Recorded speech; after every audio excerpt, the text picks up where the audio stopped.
The trade deadline has come and passed for the Dodgers. There's a lot of different takes on the MLB trade deadline for the Los Angeles Dodgers. I'm very critical of this Dodgers team because I have the right to be very critical of this Dodger team. I made a video a couple of weeks back talking about the Dodgers and the trade deadline and how I believe the Dodgers trade deadline will make or break this 2023 season. 2 weeks ago was no way near a World Series caliber team that was going to win the championship. It just wasn't. And I knew they had to make the necessary moves, to be a World Series team, not just a playoff team or a division winning team. I don't care about that. I care about World Series. And did the Dodgers make those moves? Let's get into it. So they added Kike, Ahmed Rosario, Lance Lynn, Joe Kelly. I talked about those four guys. I thought the Kike and Rosario trades were an A, outstanding trades. They are great additions. I thought the Lance Lynn and Joe Kelly trade was about a D+ grade.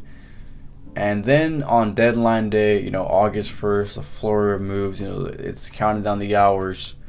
I was waiting for the Dodgers to make a move, but I've talked about in the past the Dodgers can cheap out. They have a tendency to be cheap. Maybe you couldn't follow the Dodgers as close as I do. You don't know that. You think the Dodgers are just some juggernaut spending, buyers. And they are. They will spend and they will flash their money. A lot of the times, if they can just go dumpster diving, if I could say, or be very cheap with the players they sign, they will do that. And they will try to get their career back on track. They will do that. They will find those guys to help those guys and get them back on track. They have a tendency to do that a lot. Last year, I believe they needed to make a move. I forget exactly what I wanted them to do last year at the deadline, but it certainly was not Joey Gallo. I will say that. That was just the worst move, and that's why the Dodgers continue to lose in the playoffs.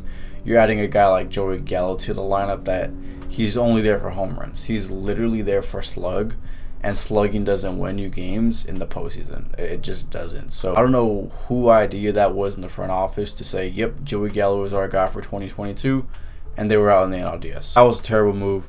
Lance Lynn, I did not want Lance Lynn. And of course, Lance Lynn pitched last night. In his Dodger debut. He went 7 innings. Gave up 3 runs, 3 home runs, 3 solo shots to the Oakland Athletics. I can overreact to that game whether he did good or did bad. Make his next start on Sunday Night Baseball against the Padres, and that'll be a very, very big tester to me see who this guy really is. A division rival at their place. Can he bring it? Can he not give up 7 runs? His ERA is 6.5. Can he not do that? So that'll be a big tester for me. Lance Lynn did all right last night. I'm not gonna overreact. I still think the Dodgers needed more pitching, and they were going for Eduardo Rodriguez, and of course, millions of people saw that he vetoed the trade to the Dodgers. A lot of guys would like to play in LA 100%, but a lot of guys kind of see what's going on from the outside. They see this team really not getting it done in the playoffs, and the fact that they made the playoffs so much as they have and have won World Series to show for it, it just is not. I expect more. There should have been more championships, but that's another story for another day. Erod vetoed the trade to the Dodgers, and that's fine. I wasn't really, enamored with Eduardo Rodriguez. He's not going to be a game changer. I know he's done really good this year. He's having a career year, but he doesn't change the game for me. He's about Lance Lynn tier, in my opinion. Maybe I'm just crazy, but he did not change the game for me. So the Dodgers were all in on him. Of course, they were talking to Verlander, but Verlander wanted to go to Houston. Goes back to my other point that I just made.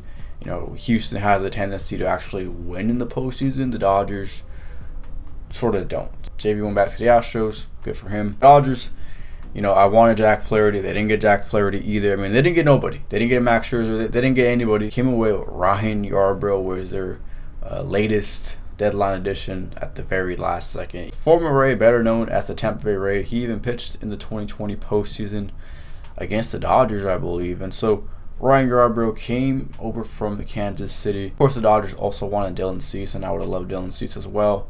Cease, Flaherty, Verlander on deadline day. I would have loved those guys. They got none of them. But they got Ryan Yarbrough. I think Ryan Yarbrough, I'm honestly more high on Ryan Yarbrough than Lance Lynn. That's saying something. That's definitely saying something. I definitely like the move of Yarbrough. I think it could be good, whether he's a rotation guy or a bullpen guy. He's a sneaky good arm. The Dodgers need lefties in the bullpen, and the Dodgers need starters. And so I think he's a good swing man as long as the Dodgers use him right. I don't want to see him in there for 3 innings in the NLDS or 4 innings in NLDS and go to a bullpen game. Let's not do that. It's a losing baseball. If you're gonna start the guy, let him start. Do not piggyback him. I don't care about none of this piggyback stuff. Do not. So the question is, was it enough? Was it enough for this Dodgers team to go win a pennant? I'm gonna say no. It pains me to say, like last year, if you saw my videos last year on this team, like I was super high on them, but wishful thinking homer cap on. But last year really opened my eyes and said, okay, I gotta lower my expectations with this team, because if I expect World Series or bust every year, which I do expect World Series or bust every year, I'm going to be severely disappointed. So I'm going to temper my expectations a little bit. This Dodgers team in 2023, the rest of the way, depending on who comes back, like Walker Buehler, I don't think he will, but he just might. He may come back. I wouldn't be shocked. I'm going to go ahead and say this Dodgers team will win the division. Is it enough to win a pennant and even a championship? I'm going to say no. And honestly, this team is probably going to be a first-round exit. I'm just going to be real. It's probably a first-round exit depending on matchup.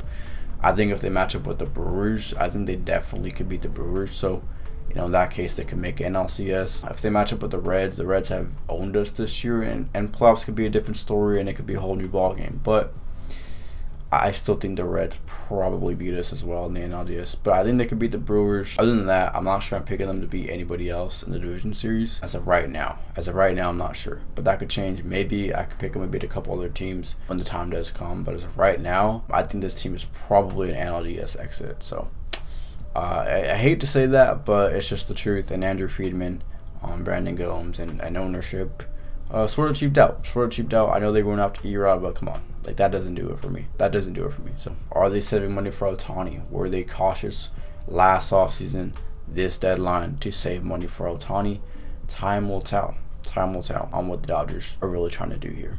That being said, y'all can let me know down below in the comment section. What do you think this Dodgers outlook is for the rest of the season? Are they a World Series caliber team? I'm not saying they can't make the World Series. I don't expect them to make the World Series, if that makes sense. That being said, I'm going to sign off. I appreciate everybody for tuning in. I'll talk to you guys again later.